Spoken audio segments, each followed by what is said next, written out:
very first episode for our Season 8 rewatch of America's Got Talent. If you have tuned into this podcast, you have not entered the Twilight Zone. We are here to rewatch Season 8 of the greatest talent competition in the world, America's Got Talent. I'm Cody Patterson. Along with me is the guy that always has to realign his chakra. This is Cody Mims. How are you doing? How are you doing today? Good. It's good to be back in It's the fold. it's great to be back. A long time ago, back when we're recording this now in middle December. Back when season 11 was getting ready to end, we said we would do a season 9 and 10 rewatch. Well, I looked all around the interwebs, Hulu, NBC website, everywhere I could find, and I could not find any official channels for season 9 or 10. So we kind of just gave up on it. Well, one day I was looking around YouTube, and what do you know? There's complete season 8. One guy had put all of season 8 up on YouTube. So started watching it, and we decided to do a podcast and talk about season 8. What do you think of that? It's good. It's classic. There's a lot of things different that you can notice right off the bat watching season 8. So it's cool to revisit it. Yeah, I'm eager to talk about it. Now, if any of you listen to our season 11 podcast, I have not seen 8, 9, or 10.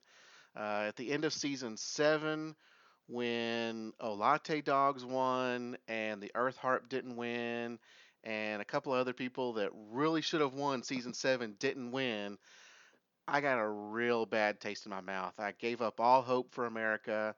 I went into a deep, deep depression, and I completely said, I'm not watching AGT. Just not doing it. Howard wasn't doing anything for me. It just So I just stopped watching, and I started watching again back in season 11, and America kind of restored hope for me. But I started doing this podcast with Cody Mims. Real excited doing it. We had a great time. I came in about halfway through, maybe a third of the way through of season 11, and we've just had a great time talking about season 11. So we decided to go back and watch 8, 9, and 10. So I have no idea what happens in 8, 9, or 10. So I'm real excited about this. We do have some things that we want to kind of put out there for season 8, kind of some maybe rules or disclaimers that we just want to stick out there. Um, we may watch multiple episodes and talk about multiple episodes in a podcast. Like tonight, we're going to be talking about episode 1 and 2 of season 8. But we won't do multiple rounds. So we won't do an audition round and then turn right around and talk about the Vegas round in one podcast or talk about the semifinals and the finals in one podcast. If we combine episodes, it'll be the same level episode. It won't be multiple levels. Um, as I mentioned before, AGT does not have any official channels where seasons 8, 9, and 10 are at. So we're kind of having to watch this off of a wonderful AGT guy that has put all the episodes out there on YouTube. But again, that's an unofficial channel. We're kind of at the mercy of what he puts out there. So if an act somehow doesn't get posted, we apologize. We'll talk about all the acts that were on there. But if we miss one, there's not much we can do about that. We'll try to get in as many as we can. Yeah, this looks pretty complete though.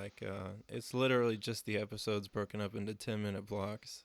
So, Yeah, it's great that he has them out there, but I wish he'd kind of broken them up a little bit differently because you'll be like right in the middle of an act, and then and then that clip will end, and then it'll jump. The next clip may back up a few seconds, and I just wish he'd kind of broken it up a little bit better. But I appreciate him having out whoever this is. I appreciate them having it out there. It's great being able just to watch it, boom, in a straight line, one after another. So I'm glad you said that it's pretty much complete. You've seen all of season 8. You know the results. mm-hmm. So that's the next thing is that Since I haven't seen anything, Cody Mims is going to do a bang up job restraining himself from trying to release any information about what's going to happen down the road in season 8. He's rewatching it as well because he's already seen it, and I appreciate you doing this with me because it's going to be interesting to hear your thoughts now after you've already seen it once. Mm-hmm. Um, like I said, we may not talk about we may not talk about every act as well. You know, in the early rounds, there's a lot of montages. It's just sometimes showing one dance act after another dance act. We're probably just going to talk about the good ones, the ones that we liked, or the ones that were just complete disasters, and just broad strokes over some of the montages. There's a lot of stuff that goes on during those audition rounds, and I'm not sure we're going to go into every little detail about all that. Are you okay with that? Yeah, that's good with me. Okay. Let's see. So, if you have seen season 8, and we are also going to uh, maybe compare acts in season 8 to acts we saw in season 11. So if you haven't seen season 11, we strongly recommend that you try to find a way to watch season 11. And guess what? Go back and listen to our podcast on season 11. They're great podcasts. We'd really appreciate you listening to it, giving us some input, sending us some notes. Uh, Also, while we're watching season 8, if you have any comments, if you've seen season 8 and you have any comments, go ahead and send those to us about stuff that's happening down the road. Cody Mims will go through all those. We'll read them as we come across that in the show. So if you have a question or comment about something that happens in a quarterfinal or semifinal, go ahead and shoot that to us, and then we'll get to it when we get to that episode. Um, we don't want to read it ahead of time because obviously I don't want to know what happens ahead of time. I want to see what happens when we get there. So The mailbag is open. agtcast@gmail.com. We'll be awaiting your replies. I'll be sitting there refreshing it every 5 minutes. yeah, it'll be. He's got nothing else to do now during the Christmas break, so he's going to be sitting next to his computer waiting for emails to come in. So we welcome your emails. Hey, if you also want to shoot us up on Twitter, we got a Twitter. We're at AGTcast. We're also on Facebook at AGTcast. So any one of those, shoot us a note. I will try to stay away from them during the next few weeks or couple of months as we kind of go through all these season 8 episodes, and we'll talk about that when we get to it. So, anything else before we kind of get into the episode here? No, let's dive in. Let's get right to it. So, this is the first time that we see Mel B and Heidi. Oh, yeah. Yeah, yeah. So, this is their very first episode. Who did we lose from season 7? We lost Sharon. Yeah, that's it. Yeah, we lost Sharon. We brought in Heidi and Mel B. And we still have Howard and we still have Howie. So, it's from season 11. I'm now familiar with them from season 11. So it was interesting kind of seeing the way that they were introduced to the crowd. That was, it's just a big dynamic seeing 4 people there rather than seeing the 3 with Sharon, Howard, and Howie. Yeah, and I think the best part about this is it takes 3 yeses to get through an audition instead of the 2 that it was before. So it's a little more difficult, a little more filtering it out. Yeah, that's when we were watching season 11. I know we're talking about season 8, but I just kind of want to flash back for a moment to season 11 when that first came on and I saw the 4 judges, and then they announced that it took 3 instead of 4. That was something new to me. I know some of you had seen that before, but that was new. So it was very interesting to think. Okay, well, it's now you're right harder for the act to get through to the next round. So Yeah, let's kind of let's kind of go into the acts and see what we can do. We start right off with a guy with a rattlesnake. David Weathers. What'd you think of this? He's awesome. I still think of this guy when I think of snake acts. just the way he does it, going right up to it, uh, no restraints at all on that snake. It's just such raw danger, and I just love it. Yeah, it was great watching him bring that box out on stage with a live rattlesnake in it. He then opens up the box, blows up a balloon, and then tells the judges that he's going to have that snake pop the balloon from right in front of him. Hmm.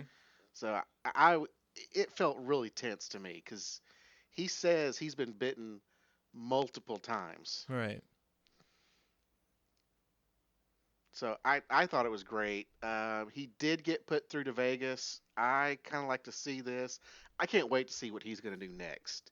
Um, you know, I'm not sure if rattlesnakes is his whole act, or if there's other snakes that he's going to bring out as well. So this is going to be really cool to see in the next round. Yeah, I honestly don't remember what he does after this, so I'm excited to see it too. Yeah. The next person we had was a person named Miyu. I think she was a server from Japan. So someone coming over from Japan to do some tricks for us. She's a dancer. She wants to make people happy if she wins the $1 million. Hmm. I'm sure she'll be very happy if she wins the $1 million. She danced to Lady Gaga's "Baby, I Was Born This Way." Oh, is that why the song has I, been in my head? yes, that's the song that it Okay. was. What'd you think of Miyu? Um, what can I say? She was not very good. Um, and I got kind of big picture thinking about this. Like this is just isn't really very fun to watch. I don't know if I am like too old for it now or what, but I don't see why they put these things in there. It just seems more mean spirited the further we get from it. I don't know. Maybe I'm just getting crazy about it. What did you think though? I thought it was totally awful. Yeah. I just thought it was absolutely awful. Uh, she did get buzzed by Howard, then Mel B, and then Heidi. For some reason, Howie was getting into it. Uh, he um, he really liked it. I'm not sure why. Well, Howie kind of likes the weird and obscure. Um, Heidi didn't think it was $1 million act. Mel B said it wasn't dancing, but she was in Spice Girls, so what does she know? Howie thought it was a story and was the only one to give her a yes. So obviously she didn't go through with three no's, and I'm glad she didn't. I didn't want to see that again. Yeah, this is one of those weird things that Howie launches onto and it latches onto whenever there's a woman on stage who entertains him. So I don't know. The whole segment just made me kind of uncomfortable. But I guess that's kind of the point. Yeah, and this seems like one of those things where Nick would have come out and danced with her. Mm-hmm. We'll see that a little bit later. I think he got involved in one of the acts later on, but when an act is just totally bomb, sometimes he'll come out and try to spice things up a little bit, make it a little more entertaining. So Mm-hmm. I won't miss Miyu at all. Yeah, me neither. We then see a montage of some really bad acts, including a guy that contracts all of his muscles, does like an alien looking face, um, and then a couple that does avant garde noise music. That was disturbing. Yeah. I have what can I say written down for this whole four act group of things that they showed at this time. Yeah, I don't know how these acts get past the producers and onto the stage. I mean, are they Yeah, just looking for stuff just to kind of be awful, just to have some dynamic? yeah, it's one aspect of it. I guess it's sort of entertaining to some people, or I don't know. I mean, American Idol. I think a lot of people just like the worst auditions. Like they sold entire DVDs just compiling that stuff. But I don't think it has as big of a place on America's Got Talent because I don't think it's as monotonous of a show. But also like it sort of adds in the mystery factor. Like there's some that you think are going to be horrible and then they turn out great. And if they never showed these, I guess you wouldn't really know. Yeah, I guess it wouldn't be as exciting or as entertaining if every act that came into auditions was good. Yeah. You know, there's the old saying: some people just want to see the world burn. Some people just want to see acts burn. So, I would watch the auditions of American Idol and only the auditions just to see how many bad acts there were. Right. So, I guess that's some of it. They want to put these bad acts on stage and let them get embarrassed, and it draws ratings. So, Mhm. I guess it's okay for them to continue. The next act we had was Catapult Entertainment, and they did some great tricks with shadows and acrobatics. The theme was a jewelry heist. What'd you think of this? I was kind of surprised seeing this because it's such a straight ripoff of Silhouettes. Do you remember that act? That's actually what I have down in my notes. It reminded me of Silhouettes, and I loved Silhouettes. Yeah. Silhouettes we saw again season 11 also, so presumably they're doing good things still. But yeah, I don't know if they were quite as good. It's just so similar. Like I can't get over it. And none of the judges really address it, so I don't know how to feel about it. Were any of these judges around in season six? Was Howie around in season six? Um, yeah, I guess you're. Okay. Yeah, he might have been the only one. So I see your point. Um, but no, I really liked it. You say it's a straight ripoff. I liked it. Uh, it entertained me. And of course they went on to Vegas. It's I'm excited to see what they're gonna do next. It Since it is so similar to Silhouettes, they could pretty much just do any theme, and it's going to be kind of the same act. I don't know if it's something that can get better, but maybe I'll be surprised. I enjoy it. I don't think it's going to do. I don't think they're going to go far. Um, they may get to the. I don't think they're going to get to the finals. They'll probably get to the semifinals. Um, but no, I enjoy it, and I'm glad they went on to Vegas. Yeah, we'll see how they do. Yeah. The next thing we get a quick look at some high kick dancing. They get put through. We then get introduced to Hype from Hawaii. It's a trio of Headache, Hazmat, and Hype. What'd you think of these guys? I like this kind of dancing, and I really enjoyed what they do. I think it was pretty creative, no matter how much Howie lectured them. No, I really enjoyed this too. I like this type of dancing. It's similar to some break dancing. They spin on their heads. It was a lot of fun. I think they can do some different types of things each round. The audience seemed to enjoy it. It's very entertaining.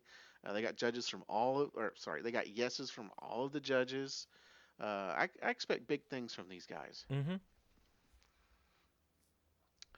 The next thing, we get a guy doing an aerial strap act. I didn't quite get his name, and he says he's never done this before. I think he just meant in front of an audience, but yeah, that was kind of a weird way to say it. Yeah, yeah. But he got a yes from all the judges. The next person we get was Dave Shirley, a comedian that doesn't tell jokes. Um, I thought this was a lot of fun. Yeah, I liked the idea of this, but I didn't really find it that funny. It seemed like he sort of just did sort of one thing the whole time. Did he go through? I think he went through. I think that the trick in this was he had a blow up doll, but then it looked like he was dancing with a real person behind a screen. Yeah. I think he did get to go through. I thought it was pretty ingenuitive. Yeah. There's a. Speaking of the projections and the screens, there's a comment that I would really like to make, but I don't know how much of a spoiler it would be. So, this is the first time I have to restrain myself, I guess. Okay.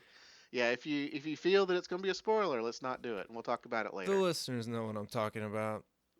Well, there you go. If you've seen season 8, you know what he's talking about. The next person we had was Kid the Wiz. does a dance called Life Feet and did a dance trick with his hat. And I didn't get down if he went through. I'm not sure if he went through or not. I believe he did. Okay, good. Um, he's Uh, very oh, go skilled. ahead. I like him a lot. This is the kind of dancing I like to see from solo acts, and that the thing he does with his hat cannot be easy. So it was very fun to watch. Well, I look forward to seeing more from him in the next round. Yeah. The next act we had was Chuck from the Bronx, considered a dangerous act. He ate 3 raw eggs, doing a suicide shot, then fire and ice challenge. So he ate the eggs with the entire shell. Um, I didn't really get it. What do you think? I loved the inventiveness of this stuff, and I loved Howard calling it play by play. That was so much fun. I was really surprised that he buzzed him though, but overall, yeah, I liked it. I like the stage sort of vibe of it. I don't know. It was a lot of fun. I found it very entertaining. Yeah, this was the one where he ate the pepper and then jumped in a tub of ice. Is that right? Mm-hmm. And then Howard and Howie didn't know if the pepper was, or Howie kept saying the pepper was real. Howard wasn't for sure, and Howie kept daring Howard to eat it. Yeah. That was the best part of the show. The best part of that skit. Yeah, Howard And buzzed the act, and then he lied to Howie about it. yeah, then he backed out on it, so it doesn't really hold much cred for me on Howard. Yeah, this was Did not a he? good look for Howie. I mean Howard. No. Um, Right. Right. and it seemed absurd that he didn't like this act when he said that his favorite act of all time was Horse. Do you remember him from season 7? I don't remember Horse from season 7. I'd have to go back and look that up. His talent was getting hit in the nuts over and over. Yes, I do remember that. I guess he had. And What are you gonna say? I was gonna say, and that was hilarious the first 2 rounds, and then it got old real quick.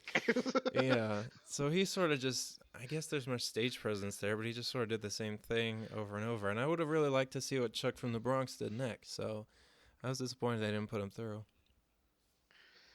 um, since I wasn't entertained by this and I didn't get it, then I'm not sure I would have gotten him in the next round. Okay. I'm glad they didn't put him through. So Yeah. whatever Chuck is doing now, I hope he's doing it well, but I hope it's not eating peppers and eggs with the shell on them. Mm-hmm. The next thing we had a montage of auditions that popped. They got to get their sponsor in, so they had their popcorn sponsor moment.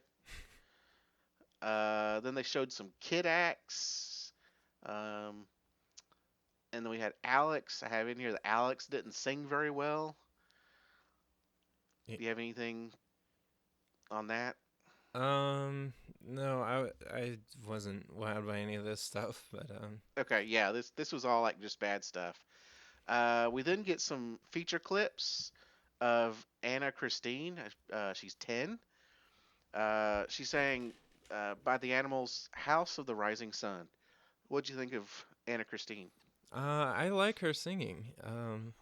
She would definitely get a yes from me. She's very talented for 10 years old. Yeah, I really enjoyed this. I would have definitely given her a yes as well. She got a standing ovation by the audience. Howard thinks they found their superstar. Mel B said that she was impressed by the depth of her voice. And of course, got yeses from all the judges. Um, we've talked about singers before, and those that haven't listened to our season 11, I'm gonna kind of go ahead and get this out there that I'm not that impressed with dancers and singers. Um, this is a talent competition, and I know singing and dancing is a talent, but there are other shows out there for singing and dancing, and I don't know why these singers can't go and do that. Um, so for me, the singing and the dancing, it has to be pretty impressive to get a wow for me. I'm watching America's Got Talent for the weird and wacky stuff. Yeah, well, one point Uh, about that with Anna is she can't really go on any other shows because America's Got Talent is the only one without an age limit. that is true. You're right. And yeah, because I think for Idol, and Idol's no longer on the air as of this recording. I think you had to be 14 to get on Idol. Perhaps. Yeah, and I'm not sure what it is for The Voice and any of the others. So you're right. It is a good place for younger kids.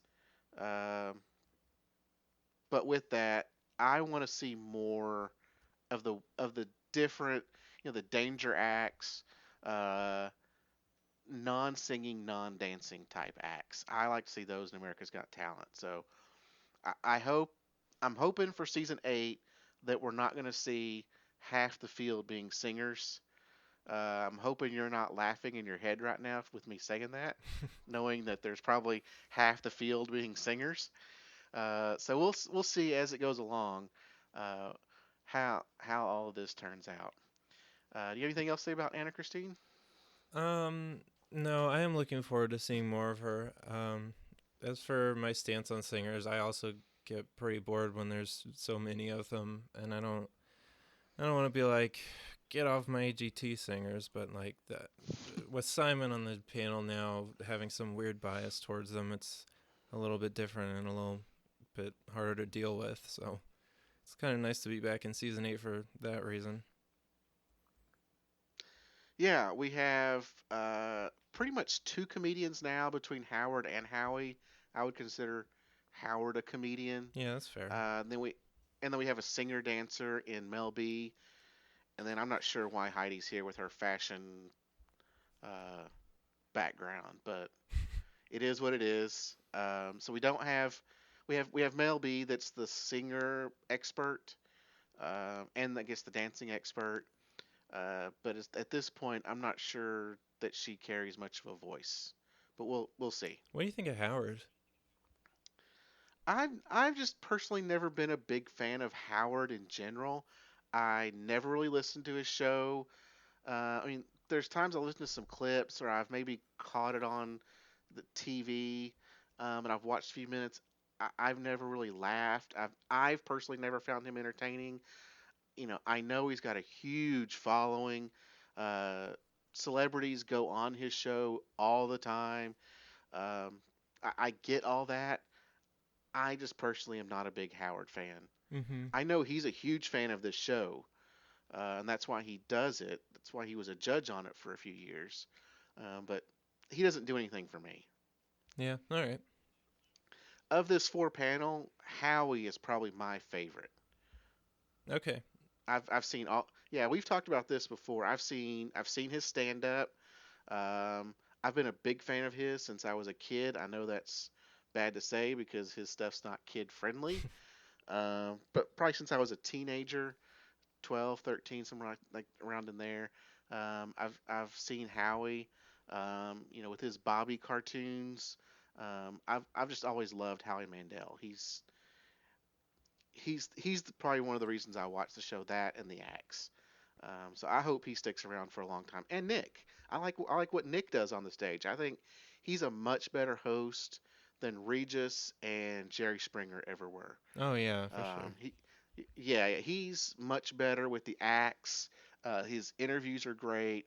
The way that he comes out on stage and um, is a very good sport with the acts. I just think he's a great host. Yeah, I used to find So Nick annoying, but um, truth be told, he's a serious professional, and he's kind of indispensable to the show, if that's the right word, indispensable.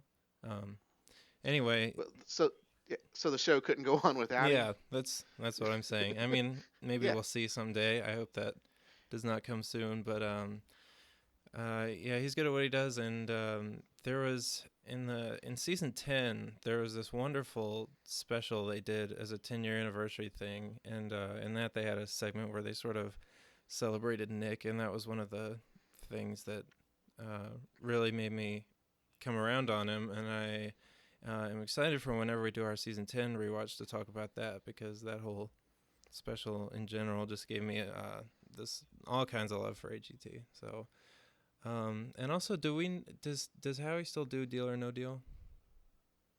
Now, Deal or No Deal, I don't think is on the air on a regular basis. Oh, okay.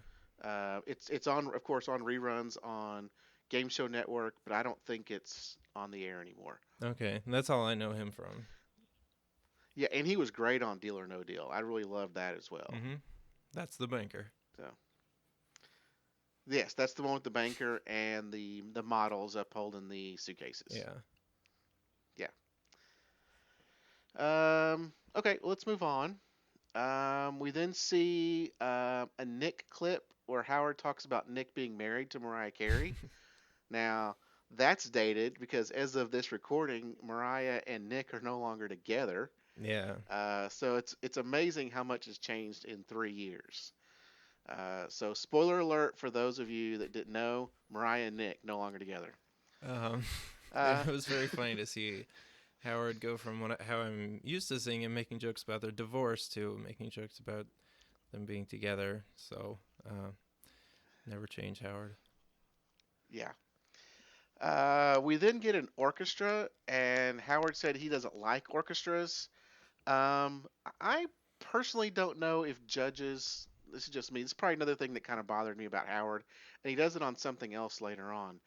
That you shouldn't say you don't like something like a broad genre or a broad um, I don't know what the word I'm looking for.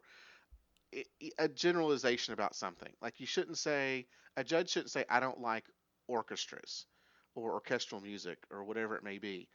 Um, I think that kind of gives you a bias towards something that before you've even heard it, you've already determined that you don't like it. Mm-hmm. And I think a judge, especially in a talent competition at this level, needs to be a little more open minded about certain things. Now, Mel B and Heidi, we've seen them several times say, "I don't get it," but I think they don't get that particular act, and I think that's okay. But to say as a generalization that I don't like orchestras, then this one's already getting a no vote, and it's a big uphill climb for them to make Howard happy. Yeah, but they did do it, So right? I believe so. Yeah. So this was three penny chorus. They sang "Call Me Maybe" by Carly Rae Jepsen, um, and the judges loved it. And I think that the judges loved it and Howard liked it because it was also pop music. It wasn't Mozart or Beethoven. Yeah. They did something different and played pop music as an orchestra, which I thought was kind of cool. Yeah, Howard even said they could win $1 million. Like, Howard, you know this act could never win $1 million. Yeah, yeah. Um, I don't know. I wasn't thrilled by it myself. I think it was probably a lot more enjoyable live, but most of all, I think that song is just too stupid to work for something like this. I know it was popular at the time, but I think they should have maybe just picked anything else. So going through the next rounds, it'll be interesting to see what pop songs they sing. Now, do you happen to remember what songs they sing? No, all I can remember is that they didn't really win me over, so I'm not. I think they do pick better songs, but I'm not Okay, super looking forward to it. okay. Well, I'm a little intrigued by it. So we'll kind of see what happens in the Vegas round. Yeah. Now I think that's all we have for New York. Do you have anything else for New York? I don't think so. There were only like two acts in San Antonio at first, right? And then they went back to San Antonio. Well, the next thing I have is L.A. Did you get L.A.? Yeah, yeah. I'm just in the beginning. I think they started in San Antonio, and then I guess I could be wrong on that. No, I think this whole episode one started in New York because they were real excited that Howard was here. Mm-hmm. They were playing in New York. It was a real big thing. But then once New York finished, we jumped to L.A. and I think we only had a few acts that they showed in L.A. Yeah. And again, that's where I kind of talked about earlier that we apologize if we may have missed anything. And I thought that I had. I thought something was missing from this because there was only just a few acts from LA. I thought something was wrong, but there may have only been. Um, yeah, I think we probably got it. I don't have the cities marked down on mine, but um, yeah, I think we're on track. Okay, so we moved to LA. The first clip was from the Pacific Boys Choir, and they sang California Dreamin' by the Mamas and the Papas. And of course, Howard had to mention that he's interviewed the writer of that multiple times on his show, name dropper. Uh, but I really liked that. I thought it was pretty good. um, yeah, I'm not familiar with that song, but it was all right. Yeah, that's a very classic song, California Dream. Um, you might want to look that up and check it out. It's a pretty good classic song from I think it's from the 70s. So it's kind of part of my history. Okay. Uh, yeah, I recommend it. It's a two thumbs up song for me. Um, and then next we had was Special Head, and they did this whole thing where they couldn't find Special Head. So it got me thinking: is how long do they look for an act? I mean, were they first off, were they really looking for him, or did they know where he was? Second, how long do they look for an act before they just say, "Nope, we're moving on"? They lose their moment. They don't get to go. Yeah, I don't know. It seems like a pretty pleasant audition process, but I'm not sure. Yeah. So yes, he's definitely. I think he's a street performer there in LA, and he has to align his chakras and get into a meditative state before he can do his performance. And Howard buzzed him right off the bat, but it was really weird how he was moaning and humming and just not really doing much of anything. And the audience was going crazy. They were booing him, and then all of a sudden, he just levitated Yeah. and everyone just went nuts. It's like everyone just made a complete 180 on this. Uh, and Howard said he was going to take his ex back. Everyone was totally blown away by what they just saw. What what did you think when you saw Special Head?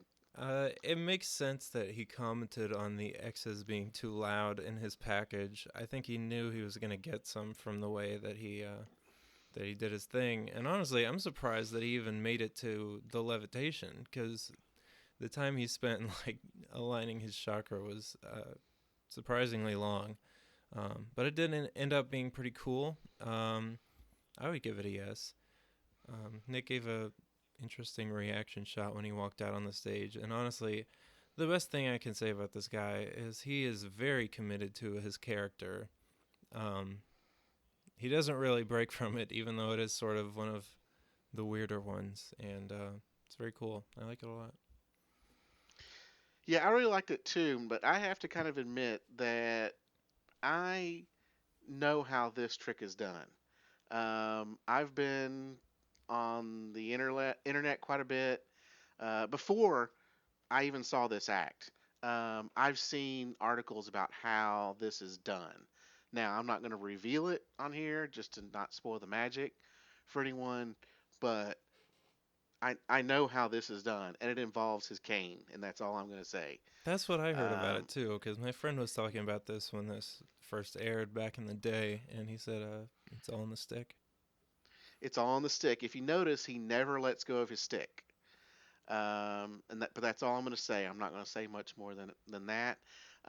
It'll be kind of interesting to see what else he can do down the road. Um, and if each time he has to spend 30 seconds aligning his chakra. I think I may tune out pretty quickly if he has to do that in each round. I mean, his biggest asset is gone now because the surprise of it all, uh, everyone really went nuts for it. And I think the judges are going to be looking for that again. And I think it's kind of impossible for him to deliver on it. So I don't foresee a good outcome for Special Head in the next round. No, you're right. The big thing for this was the shock factor after everyone was booing him and Howard had given him the X. The complete 180 was the what almost seemed like part of the act. Yeah. Now this I have this in my note, and we've talked about this in season 11, and I think I've even asked this multiple times when I first saw it in season 11. This is the first time we see Heidi's binoculars. Oh, really?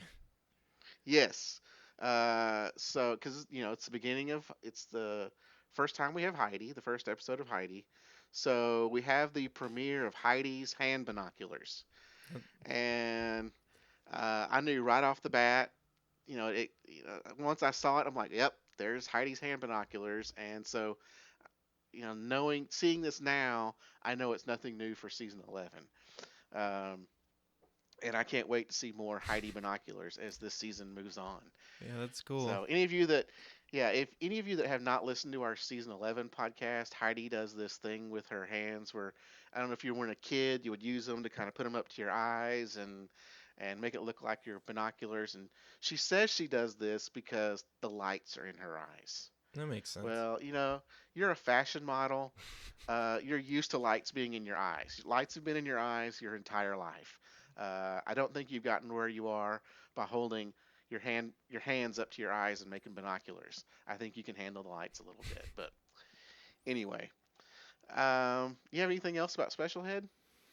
No, the friend that I was talking about was Austin, who appeared on episode 4 of this show. Just to throw in that detail.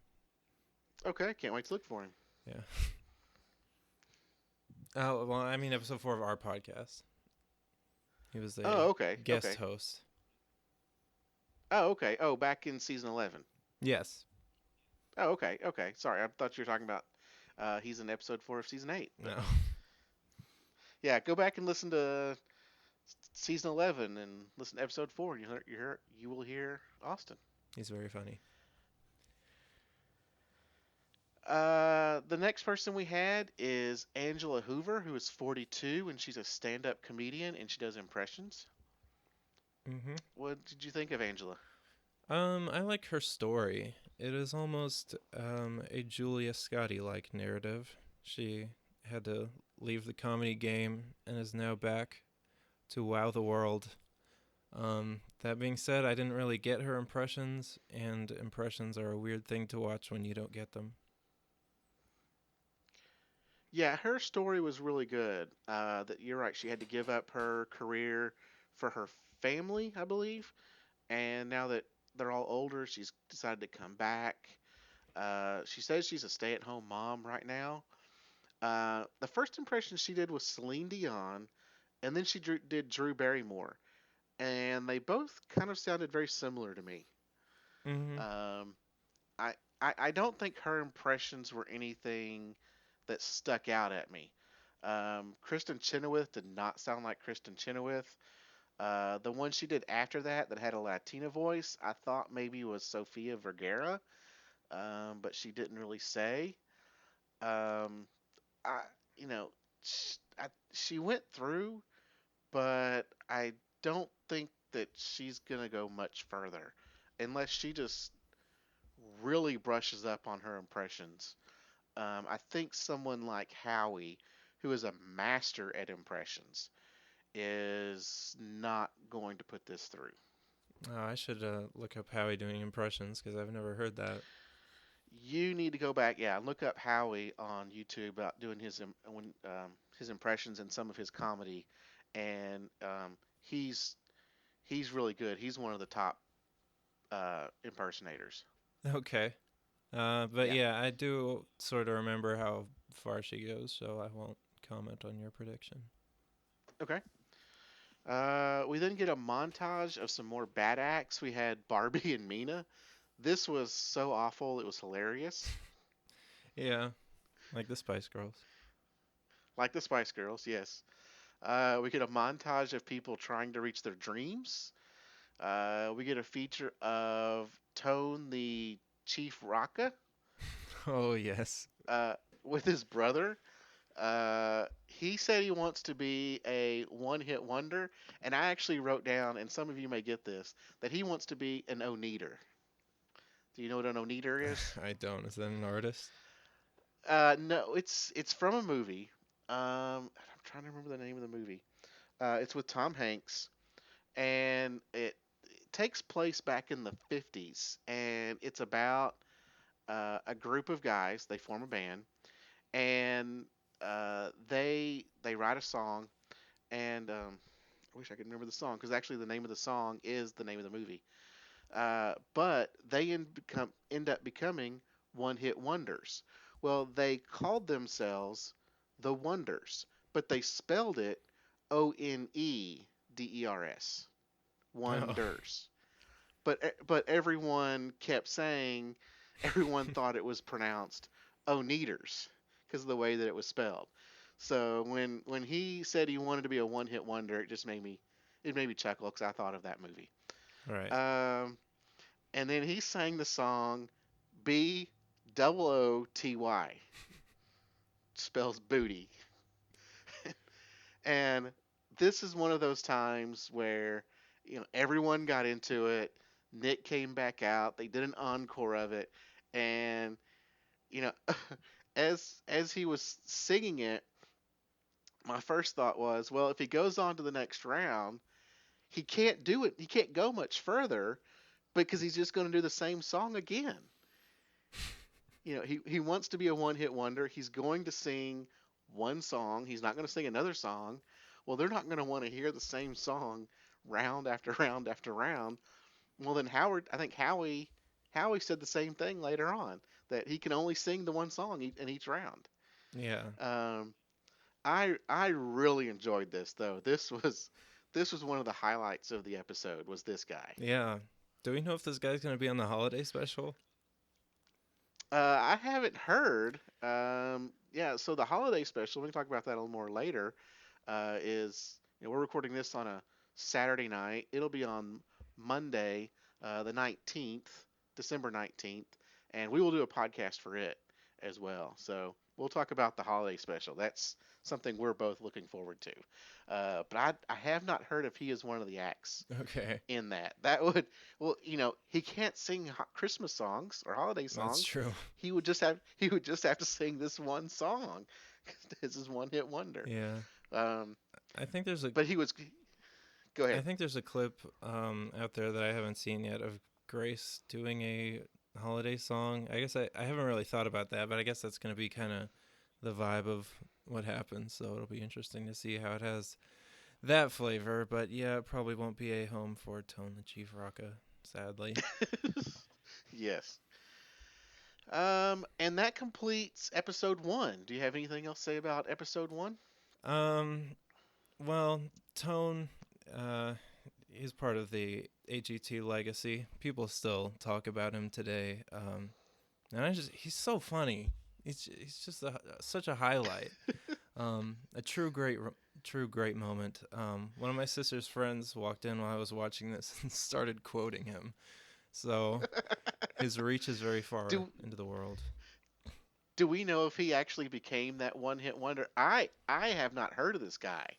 But I don't know if I missed something. Do you know if he happened to become that one hit wonder or if he made anything of himself in the last few years? Um, I was looking up where he was today, and his website auto plays this song when you visit it. But no, outside of AGT, he has not achieved world fame. Okay. But he is a definite yes for me. I love the dream. I love the goal. He's aspirational in a way by wanting to get through by only doing one thing. But it was a serious mistake to do this song twice in their audition because it only has so much time that people want to hear it. Yes, you don't hear very often where someone says, "I want to be a one-hit wonder." Hmm. I wish he got. That's unique in itself. Yeah, I wish that he got the fame he achieved, but I don't know. He hasn't tweeted since 2015, so it's not looking good. Oh yeah, you got to be tweeting. I hope something unfortunate hasn't happened to Tone. Yeah. Um, Well, he made the grave mistake of releasing a second song, which I guess was kind of a B-side, but that could have been his downfall. ah, poor Tone. Well, yeah, this was my highlight of the episode, and I'm glad we both agree on that. I wish I'd known Tone uh, 4 years ago, but Yeah. Ha- sadly I'm a little late on him. how he carried the magic out with him, um, leaving the show, and that happens a lot when there's these kind of weird song like these meme songs like this. That sort of becomes a trend. So, yeah, it's just a feel good moment. Well, we will wrap up season one, or sorry, episode one, and we're gonna roll right into episode two, which starts us off in San Antonio. And you and I are both familiar with San Antonio, is that right? Yeah, they were on the Riverwalk, which I recognize and love. Yeah, the Riverwalk's great. Got the little boats, got the mariachis. We'll talk again later. I think Howard spat off again that he did not like mariachis, and that's just something you do not say when you're in the great state of Texas. Because mariachis are the livelihood, not the livelihood, the main culture down there. Everybody loves a good mariachi band. Mm-hmm. We started off with Travis Pratt from Tifton, Georgia, and what came out of his mouth totally shocked me. This guy sings opera, and he not only sings opera, he sings opera in a really high voice. Mm-hmm. What'd you think of Travis? I'm not a big opera fan. Is really all I can say. That's about the extent of this act for me. But yeah, there were some sweet moments on the stage, so there we got that out of this too. Yeah, I enjoyed this. I was trying to find what the song was he was singing. It sounded very familiar to me, but I couldn't place it. I tried to avoid doing too many Google searches. Normally when we're talking a podcast, I'll Google search the song that the singer is singing, kind of get a little more information on it. But for this, I tried to avoid that as much as possible because I didn't want it to tell me how far they went or how well they did in the show. So I couldn't find out what song he was singing. If anyone out there kind of had an idea, or I may go look. I can look it up Um, right now. well, oh yeah, yeah, The go ahead. wiki says he Um, did "O mio babino caro." okay. Um, does it say if? Well, no. Okay, yeah.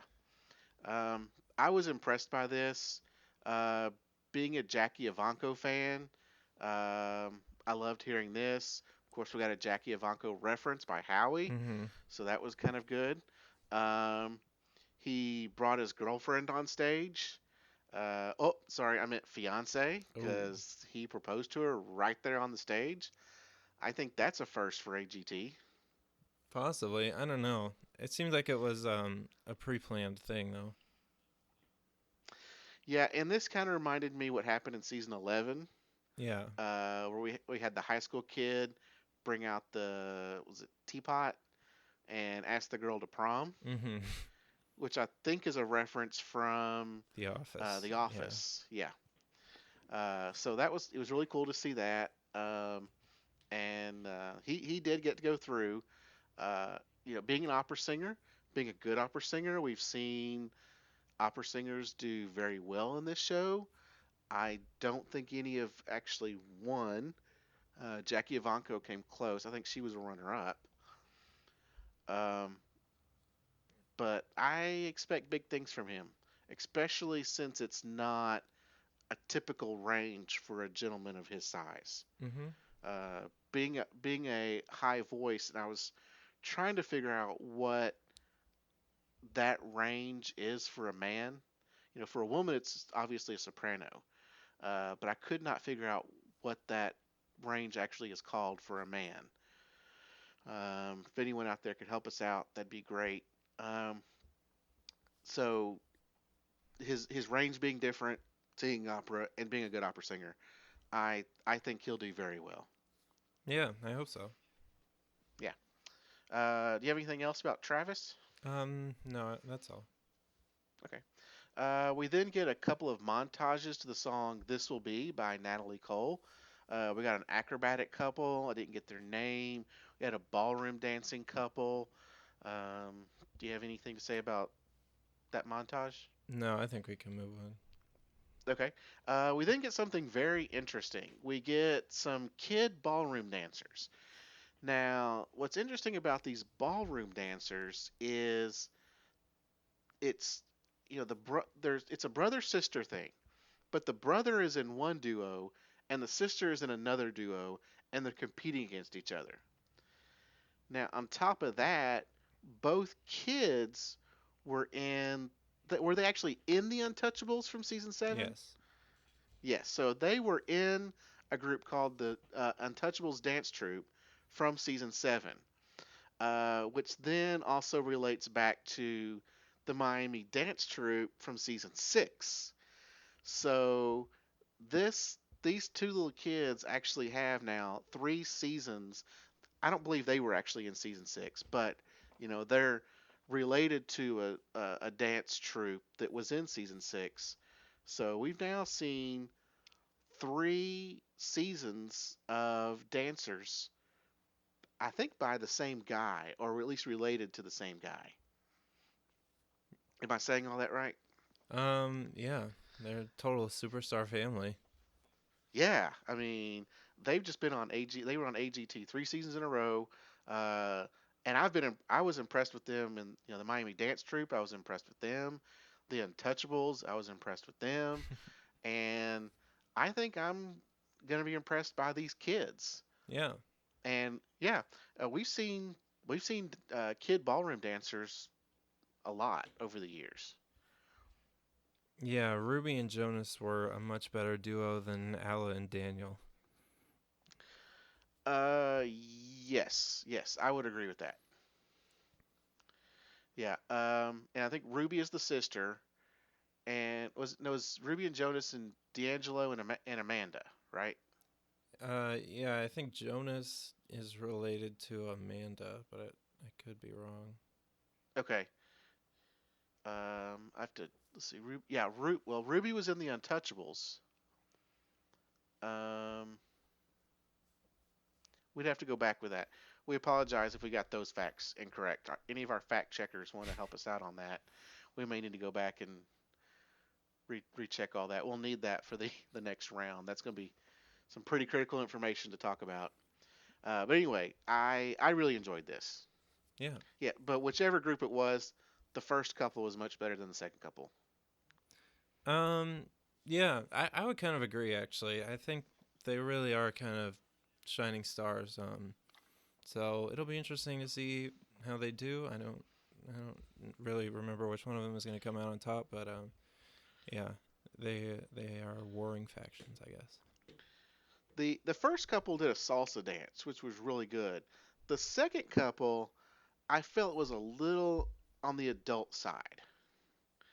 There were some dance moves in there that I personally didn't think kids needed to be doing. One in particular where the boy rubs his finger up the girl's leg. Yeah, maybe. Yeah, that's just me. That's me, the old dude, get off my lawn type thing. And I just don't. I hope they kind of change up the routine in the next round. Yeah, that's all I got to say about that. Um, Do you have any? Oh, sorry. Go ahead. yeah, I guess we didn't touch on D'Angelo and Amanda too much, but they weren't bad. So I guess they have more experience. I assume they didn't start dancing at the same time, so um, it'll be interesting. Yeah, I have here D'Angelo's 12 and Amanda's 13. I think Ruby and Jonas are a couple, maybe a year or two younger than them. Yeah. Really? But Wow. I think so. I think Ruby and Jonas are the younger ones. Again, our fact checkers out there may need to Yeah, Ruby and Jonas let us know were all the that. first ones, and they were younger. But I don't know Yes, how much of an age difference it is. I do remember D'Angelo and Amanda were 12 and 13, though. yes. But I thought Ruby and Jonas were better than D'Angelo and Amanda. Yeah, me too. And they made Yeah, yeah, a big deal out of D'Angelo and Amanda's 9-year old romantic history. And yeah. it was, I normally don't care for that kind of questioning, but it was really funny to see them react because Amanda was very opposed to the idea of them ever being together, but that kid was still holding out hope. Poor kid. Yeah, I hope by now at 15 and 16 that they've kind of discovered some new boyfriends and girlfriends at this point. Do you have anything else to say about these ballroom duos? No, that then we get into the mariachi. We do. So Howard insulted the wonderful mariachis of Texas. And then we have Mariachi Nuevo Estilo AVM, which I didn't look up the literal translation, but it's um, sounds pretty good. So we started off as a standard mariachi band, but then but then they went into "I'm Sexy and I Know It" by LMFAO. Yeah, I think there were two pop songs that they did for this. But I have to say, I like this better than the orchestra. Actually, it was it was inventive and it changed the style just enough. So I thought it was pretty cool. Yeah, I did. I think I like this a little bit better than the orchestra as well. It was a little more entertaining than the orchestra. It also reminded me a little bit of Sebastian de la Cruz from season 7. Uh huh. You remember him? Yeah. Yeah, I loved that kid, and I think he's still doing stuff today. Oh, that's cool. Yeah, so good for Sebastian. Obviously they went through. Um, I think Howard kind of did a 180 on them because they didn't do a standard mariachi song. So we'll see what they do in the next round. Yeah. I want to reference an act that I do not remember which season it was from, but there is. I can only think of one sort of standard mariachi act. Oh no, Heidi was there, so it couldn't have been a later season. I mean, it couldn't have been an earlier season. So, um, yeah, but regular mariachi acts and regular orchestra acts do not do well. I mean, there was the Earth Harp, but that was kind of a different thing, and I believe that was a YouTube audition, so he got in a little later. But I kind of wish there was a space for that, even though neither of them are really my bag. But yeah, like like Howard, most people I guess want to have the pop flavor. Yeah, if you're talking standard orchestra and standard mariachi, it's not really something that fits into America's Got Talent. They have to do something that people don't expect them to do. Yeah, Or you have a 9-year-old kid that sounds like he's been singing mariachi for 20 years. yeah. Okay. We then get the wonderful song "God Bless Texas" and a cowgirl firing six shooters. Mm-hmm. Would you? And then we rolled right into "Pistol Packin' Paula." Yeah, this was not bad, but I didn't find it all that interesting, I guess. I'm all about the shooter acts. Being able to twirl pistols and shoot them, but I just didn't think that fit into this. Um, and every time she shot off one, all the judges just jumped, like they're not used to being around guns. So Yeah, I probably would have jumped too. yeah. Um, and then she brings Nick out, and he volunteers to whip something, hold something in his mouth while she whips it. It's just this just didn't do anything for me. It's nice in like little variety Western shows. That's all fun, but I don't think it would have fit into AGT at all. Yeah, I feel the same. Did she go through?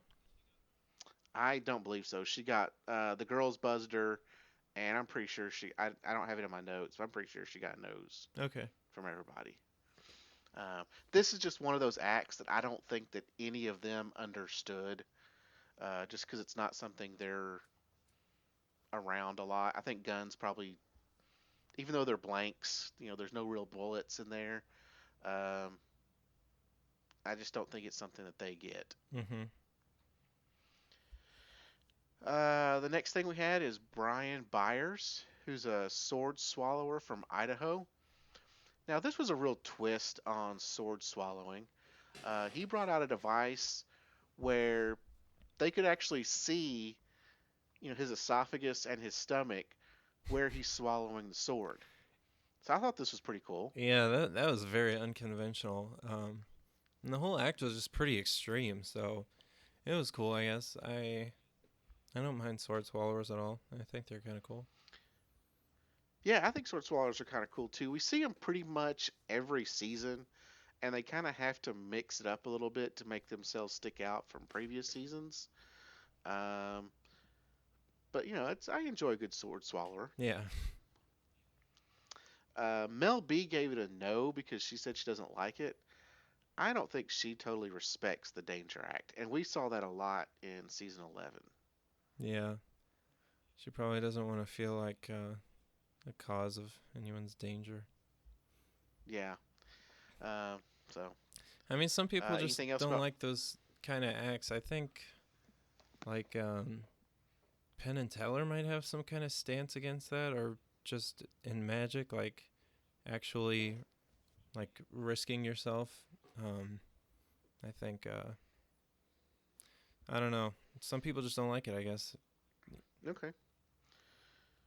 It seems weird because AGT is full of dangerous acts every single year, and I think danger acts are what bring, well, along with singing acts because people like singing acts, but danger acts is what brings the people like me to the show.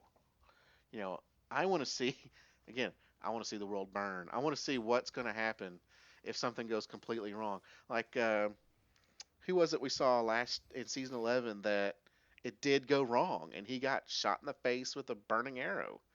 Um, Um, the I can't remember their names. yeah. But anyway, it can go wrong. And we saw that if it does go wrong, it could be they could get eliminated because it goes wrong, or hey, we want to see them back to see if they can redeem themselves, Yeah. type thing. So I personally like the Danger Acts. I want Danger Acts to do well. So I don't know. It's I will put a good Danger Act through every single time. Yeah. Me too. Yeah. The next we had was Collins Key, a 16-year-old magician. He went to get Nick's snacks from backstage. Then he borrowed a $1 bill from Howie, and he had Melby take the bag of snacks, and then he magically teleported the dollar bill from his hand right into the bag. Yeah. Um, What'd you think of this? this guy is just a magician through and through, and his personality and passion for the craft is, I think, one of his strongest things, and that's kind of why I still remember him to this day. I have enjoyed watching him in this round and the other rounds that he's in. So it was cool, and he's not bad either. Season 11 made me brace for that would have been cool, and he said what he was gonna do, but yeah, he actually did it. He's a real magician. He's good at it. Is he similar to what John Dornbos did in season 11? Did he do the sort of teleporting bag trick thing? What I don't think he did anything teleporting, but kind of the small magic with cards and dollars and that type thing. That's what I'm just curious about. Is his magic small magic, or will he do bigger magic as well? I think he might expand. I don't really remember, but yeah, it'll be fun to watch. I mean, seeing him makes me think of Blake Voigt because they're similar ages, I guess. But well, actually, this guy's 16. Like he looks older than 16, but um, he's really good for that age. I gotta say. yeah, I can't wait to see what more he's going to do. I was very impressed. He started to cry because everyone was so impressed by what he did and getting put through. So I expect big things. I think he'll do very well. Yeah. At this point, I think San Antonio has been better than New York City as far as acts. I thought New York City was kind of a mediocre as far as acts, and I think San Antonio was much better. Yeah, possibly. Yeah. Anything you got to say about San Antonio? No, I kind of tend to forget where we are when we do these things, but it's nice to have that aspect in there. Yeah. Okay. Does it help to kind of know? You said it kind of helps to know where we are, what city we're in, or does it even make a difference? Yeah, I like it. I missed that a lot. I was very happy at the beginning of the show when they, I don't know, I just like seeing all the city pride and stuff. And I just miss when they had that much fun and didn't take themselves so seriously. But I don't know. So I do like the cities thing. I think they said that they were going to find their, I don't remember if they said they thought they were going to find the winner in San Antonio or New York. But yeah, that was also an interesting prediction. Yeah, I like going to the different cities as well. I like seeing the different themed cities. See, what New York's about, Texas and San Antonio. We're gonna go to New Orleans here in a minute. I like seeing that type stuff. Season 11, they were in LA the whole time. So we don't get to see anything about the individual cities that they go to. When they go to Chicago or Minneapolis, and there's 8 feet of snow on the ground. Everyone's bundled up, standing outside, waiting to get in. All that just seems fun to me.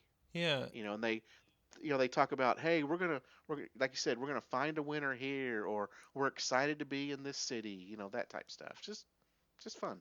yeah, and it probably does change the acts that we see too. Like I don't know if all of these mariachi acts would have ever made it to the Hollywood audition, so that's also something of it. No, it's a good point, right? Mariachis or pistol packing Paula, those type things. They may not, and it's also much further for someone from Florida to have to go all the way to LA. Hmm. When they go to the cities, then it's easier to get people to come out to perform because not everyone can travel to LA to go perform. Yeah, I mean, I guess if you make it any further, you got to be ready for travel anyway. But um, it is important to get all these people in auditions. Yeah. Okay, so we can now move on to New Orleans, and this is our last stop. Of course, it's during Mardi Gras. Mardi Gras, you got to go to New Orleans during Mardi Gras. The first act we saw was Megan Pifus, Hmm. and she's a ventriloquist. This was pretty cool. She had two puppets, and she sang opera with her ventriloquist puppets. And I'm excited to see her in future rounds. Yeah, I like her a lot. It was fun to watch her, and she brings a nice style and youth to the ventriloquism world. Obviously, and I have written down not as good as Terry Fader, but Terry Fader is one of the best out there. I'm not sure why I wrote that down. Uh, she, this is the audition round. She's going to get better, I think, in each round. She seems like she's very dedicated to her craft, um, and I hope to see some other puppets from her as well. Yeah, totally. The next thing we saw a package about Jonathan from Lawrenceburg, Tennessee.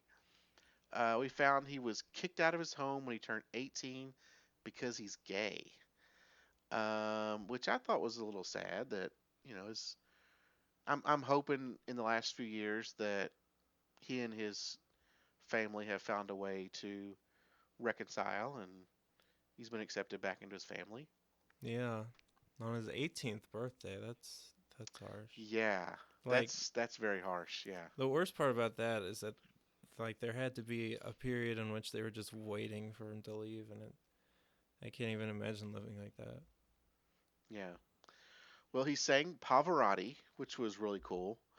Um, and then Mel B said that she sang with Pavarotti, name dropper. But I really like this. I thought it was good. It's going to be interesting seeing him and Travis Pratt competing against each other. Yeah. Um, I am looking forward to that, even though I'm not really a big opera fan, so Yeah. they probably did not ever get any of my votes. But yeah, it'll be fun to watch. Yeah, that is one thing that we'll miss this doing the rewatch is we can't vote for any of them. Yeah, we get the instant gratification of knowing the results. That's right. We don't have to wait. So the next act was Alexandria the Great, an escape artist. Mm-hmm. This was a little atypical escape artist, not the say the type of escape artist we typically see. Um, they had to move the studio to a pool so that she could do it, Yeah, which I thought was a little weird. I don't, That they had to go to a whole other pool and she couldn't do it like in a tank right there on the stage. yeah, I don't know if they've ever gone to a pool besides that, so it's interesting.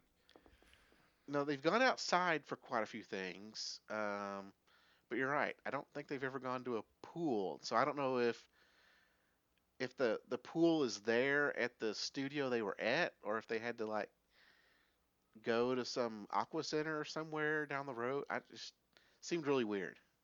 Did Yeah, they did they drag this the some of the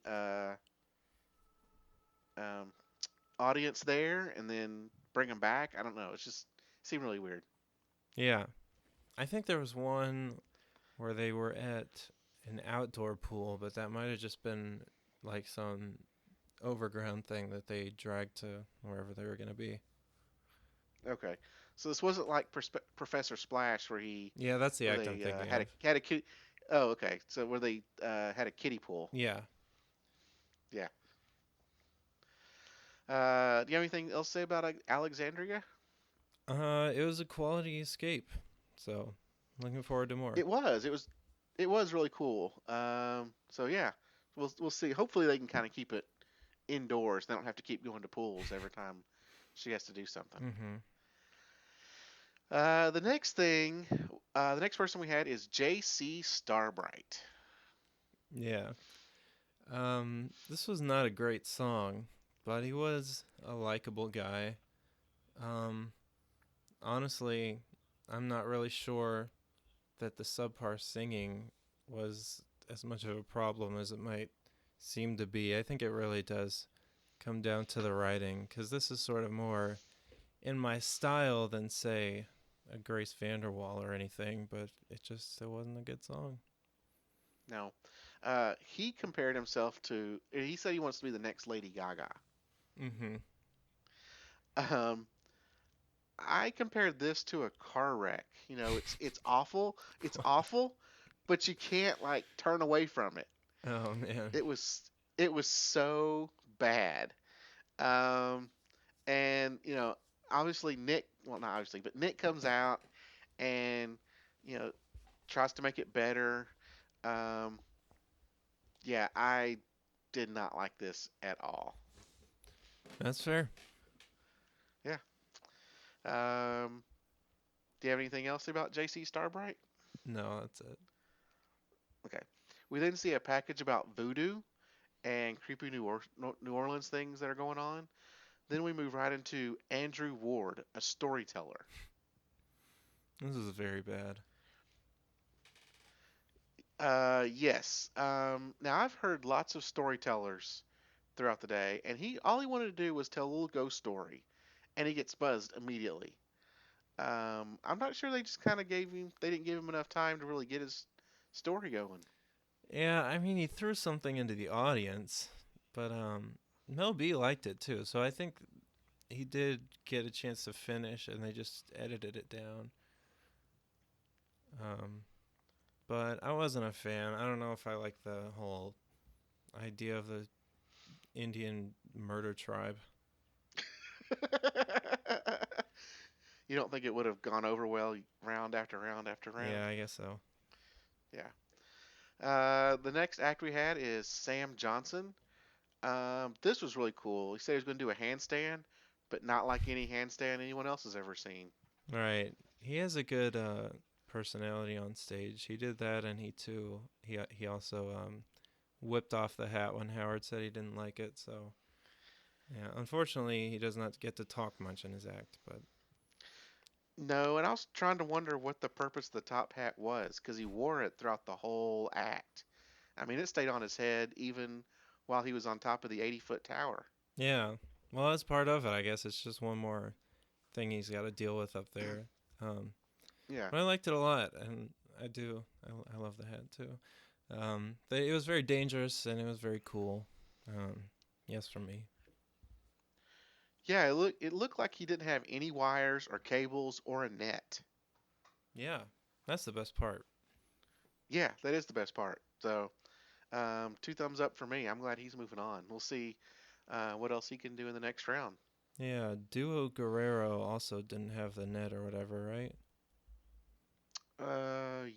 That is correct. Yeah. Okay. That is correct. Yep. Now, what confused me is Mel B said she liked this, but not the Sword Swallower. Yeah. So, I mean, if you're not gonna like Dangerous Acts, you can't like this either. the sword swallower. Maybe she just didn't like looking into a guy's throat. I guess. Yeah, I can understand that. I can totally understand that. Um, yeah. Sam, I think he made it more fun than some of the danger acts tend to do. Yeah, I can't wait to see what he's gonna do because but he's got to get his stage presence in quick because he's off to climbing stuff Right. for his actual act. Mhm. Then finally we had Paul Thomas Mitchell from Memphis, and he sang a song that he wrote. Um, all the girls loved him. Now he's the is he? I think he's a teenager. Yeah. Is that right? Yeah. So all the girls were going gaga over him. Um, and when he was singing, he sounded very familiar to me, and I couldn't put my finger on it. But then Heidi said he sounded just like John Mayer, Yeah. and I was like, yep, yep, he sounded just like John Mayer. So, well, I see some big things for him. Yeah. This is not at all my style of music, but +1 for the original song. Yeah, you like people that write their original songs like Grace did. I do. So I hope he continues to write his own songs. We'll see. Yeah. Do people know his name, or does he know his name? I guess I don't have it memorized at this point, but we'll see. Yeah, yeah. So that's it for episodes 1 and 2 of season 8. Do you have anything else? Not in this episode, no. Okay. Well, we're gonna work on episodes 3 and 4. And in the meantime, Monday night, December 19th, is the holiday special for AGT. And when we saw this, what, about a month or 6 weeks ago, when they announced this, Yeah, I'm thrilled. uh, I am too. I can't wait. Now, it's pre recorded. I don't think any of it's live. Yeah, they did this a very long time ago, actually. Yeah, so there have been some things that have come out um, about who's on it and what they sing and all that type stuff. So, if you're interested, that's out there. Or just, hey, watch it Monday night. Now, I will be out of town Monday night, so I'm going to try to watch it a little bit later in the week, and then we will get together and record a podcast about what we thought of the holiday special, because this is going to be exciting. Yeah, I predict Grace will win. I predict Grace will win this as well. Now, who else is going to be in it? Do we know? Um, the professional regurgitator I'm looking forward to more than anything because I never thought I would see him on the AGT stage again. But he is my favorite America's Got Talent act of all time, and I am so excited to revisit that because he was really fantastic.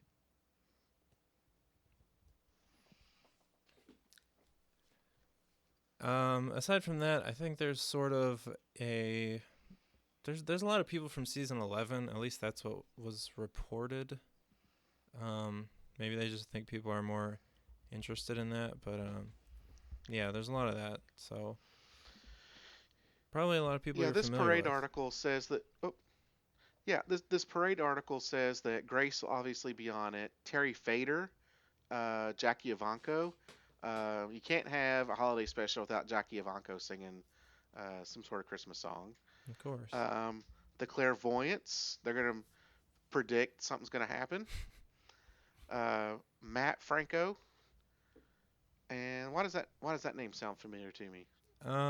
He did very well in season 9, I think. Okay. Piff the Magic Dragon Yeah. I think they spelled Matt's name wrong in this article that I'm reading. I think it has one T. with one T. That's the way I see it. Oh Latte Dogs will be back. I can't wait for that. Your nemesis. The Regurgitator and Professor Splash. Hey, and we just talked about him a few minutes ago. Yeah, that's kind of unexpected. Yeah, so he's since it's Christmas time, December, it might be a little chilly for him. It's to jump into something. I hope his pool doesn't freeze over. Yeah, since it's December, wink wink. Yeah. Looks like Sal is gonna make an appearance. That's good. We could all use a little Yeah, Sal this holiday. that's right. We need a little crooner going. So yeah, this is gonna be great. I can't wait for Yeah, this this. is the first time they've ever done anything like this, so I guess we'll see if it's good enough to become a tradition, because I would certainly love that every year. I would too. Okay. Do you have anything else for tonight's episode? Um, that's all, I guess. Catch Okay. you later. Well, yeah, we'll get a podcast out for the holiday special sometime next week, and then we will get cranking on season 8, episodes 3, possibly 4. And reach out to us, agtcast@gmail.com, or on Facebook and Twitter at agtcast. And we can't wait to hear from you guys about season 8. And so we'll catch you later. Goodbye.